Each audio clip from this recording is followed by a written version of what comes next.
what's going on, and he agreed with me. The reason I had him here, I wanted to thank him for not going into the war, just ending the war, and I want to thank, as you know,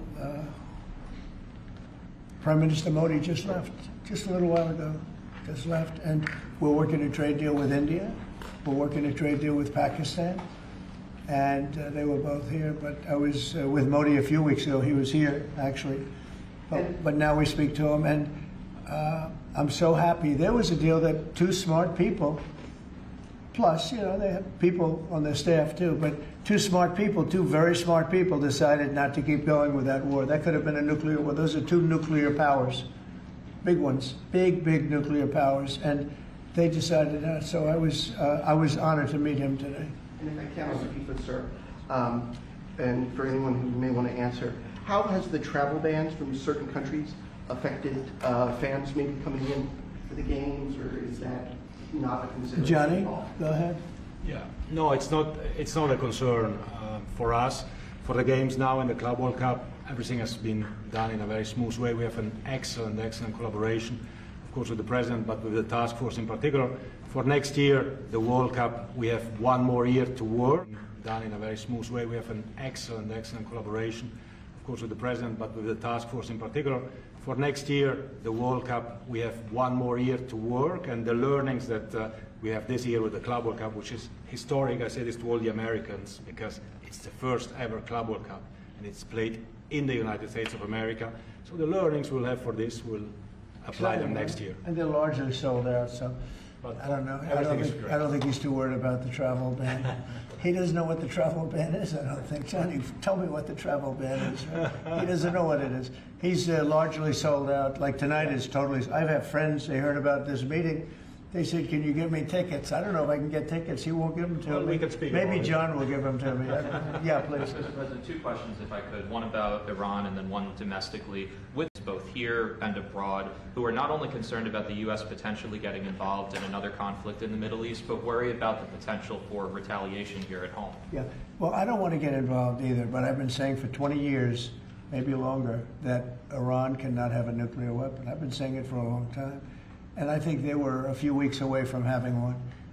And they had to sign a document. I think they wish they signed it now. It was a fair deal. And now it's a harder thing to sign, It's a lot of water over the dam. But, it's very, I say it very simply. Iran can't have a nuclear weapon. Too much devastation. And they'd use it. I believe they'd use it. Others won't use it, but I believe they'd use it. So that's it. It's very simple as far as I'm concerned. They can't have a nuclear weapon. And then domestically, Missouri Senator Josh Hawley came out this week as the lead sponsor of the bill to raise the federal minimum wage to $15 an hour. It stands out because he's a Republican. There's still 20 states that have it at $7.25. Do you support the legislation or the idea? Well, I haven't seen it. I'd have to speak to Josh. He's a very good friend of mine. That's interesting that Josh did that. I'm going to have to think about that one. Some people agree with it, some people don't. Some people say it really turns away business. Restaurants close, and a lot of things happen. Other people agree. I'd have to speak to Josh. He's a good guy. Mr. President, for the Iran, the possibility of an Iran deal, is the destruction or the dismantling of the Fordow nuclear enrichment center, is that a prerequisite for a deal? Is that a red line for you? No, it's just something that people talk about having. We're the only ones that have the capability to do it, but that doesn't mean I'm going to do it at all. Yeah, we have the best military equipment in the world. You see that with this fight. We have planes that are undetectable, flying around like, nobody's able to see them stealth. You guys want to be stealthy tonight. You can be stealth, you'll never lose, right? But these are incredible planes and weapons. We have the best weapons in the world. By far, nobody close, and certain countries take advantage of that. Israel has incredible weaponry, so we'll see what happens. I've been asked about it by everybody, but I haven't made a decision. Mr. President, you talked earlier today about having daily conversations with Prime Minister Netanyahu. Yeah. How have those conversations weighed on you in terms of getting more involved? He's been lobbying for the U.S. to get more involved. Has that had an impact in kind of your evolution, sir? look, we talk, and I'd like to see everything done. I would have preferred having just an agreement, a strong agreement, you know, verifiable agreement. But it was such a shame. They were so close.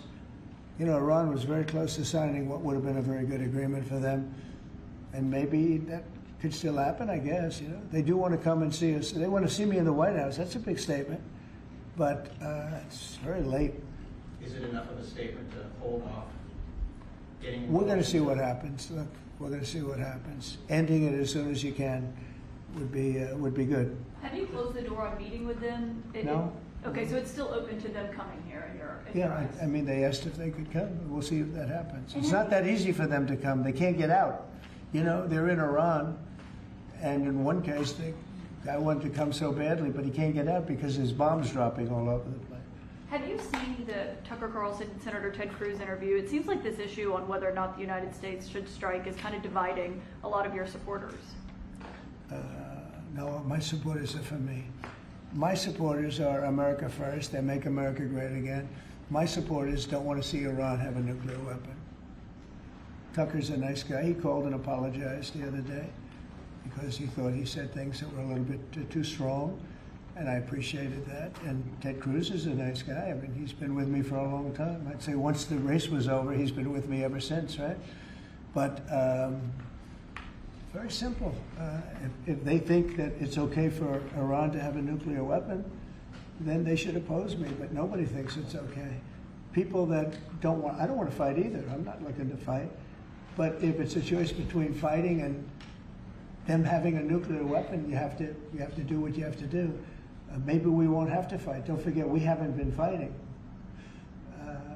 We add a certain amount of genius to everything, but we haven't been fighting at all. Israel's done a very good job of that.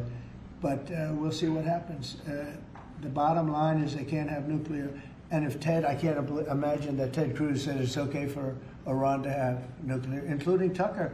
I don't think Tucker says it's okay. The problem is then they get themselves into a thing. They don't want them to have nuclear, but then they say, well, we don't want to fight. Well, you're going to have to make a choice because it's possible that you're going to have to fight for them not to have nuclear.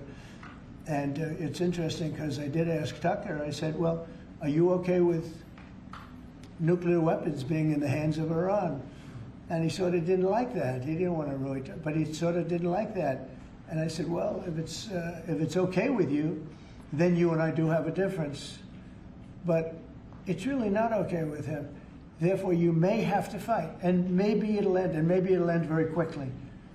But there's no way that you can allow, whether you have to fight or not, you can allow Iran to have a nuclear weapon because the entire world will blow up. I'm not going to let that happen.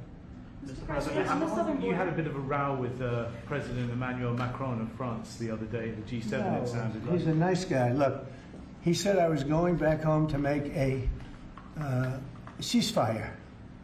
Not a ceasefire. We're long beyond ceasefire. And I said, why do you say that? Why would you say ceasefire? It's a bad term to use. Because a ceasefire means like everything's going swimmingly, we'll take a little time off. It's not. We're not looking for a ceasefire. We're looking for a total, complete victory. Again, you know what the victory is. No nuclear weapon. Mr. President, So I thought it was a very badly worded statement by him, and obviously I let him know that. on the southern border, you've had record low numbers for the month of May, 95 apprehensions, 0 releases, compared to that of the previous administration exactly a year ago, Yeah. more than 60,000 releases. What do you attribute that success to? I like you. Who are you with? Turning Point USA, sir. Well, they're very good. Turning Point. Charlie, very good. That's what I call a good question, fellas. 1 out of 10, John. 1 out of 10, but that's a really good question. No, we had record good numbers on the border. And people are coming in, but they have to come in legally. Like some of these guys behind me, they have to come in legally. And if they come in legally, we want them. They have to say they love America, they love our country. And if they can't say that, we don't want them. Thank you very much. Very nice. Thank you very much, everybody. Thank you, press. Thank you. Thank you, guys. Thank you, guys. Thank you. Thanks. Thank you. Thank you, Mr. President. Thank you very much. Thanks. Thanks. Pulitzer Prize. Fella, hey, Doug, take a good picture. Absolutely. Pulitzer Prize winner. New York Times Pulitzer. The Times is the bad part. अमेरिकी सदर Donald Trump media से गुफ्तगू कर रहे थे। उनकी जानिब से कहा गया फील्ड मार्शल आसिम मुनीर का शुक्रिया कि वो मजीद जंग की तरफ नहीं गए। फील्ड मार्शल आसिम मुनीर से मिलना एजाज की बात है। फील्ड मार्शल को भारत से जंगबंदी पर शुक्रिया के लिए बुलाया था। पाकिस्तान और भारत दोनों एटमी कुव्वतें हैं, ऐसा कहा गया। अमेरिकी सदर डोनाल्ड ट्रंप की जानिब से कहते हैं आज फील्ड मार्शल सैयद आसिम मुनीर से मुलाकात का एजाज हासिल हुआ। जी हां, अमेरिकी सदर फील्ड मार्शल आसिम मुनीर से मुलाकात के बाद मीडिया से गुफ्तगू कर रहे थे। उनकी जानिब से ये कहा गया है कि आसिम मुनीर से मुलाकात मेरे लिए एजाज़ है। फील्ड मार्शल आसिम मुनीर का शुक्रिया कि वो मजीद जंग की तरफ नहीं गए। फील्ड मार्शल आसिम मुनीर से मुलाकात के बाद अमेरिकी सदर ट्रंप की जानिब से मीडिया से गुफ्तगू की गई। उन्होंने कहा कि पाकिस्तान और भारत दोनों बड़ी एटमी ताकतें हैं। पाकिस्तान और भारत दोनों से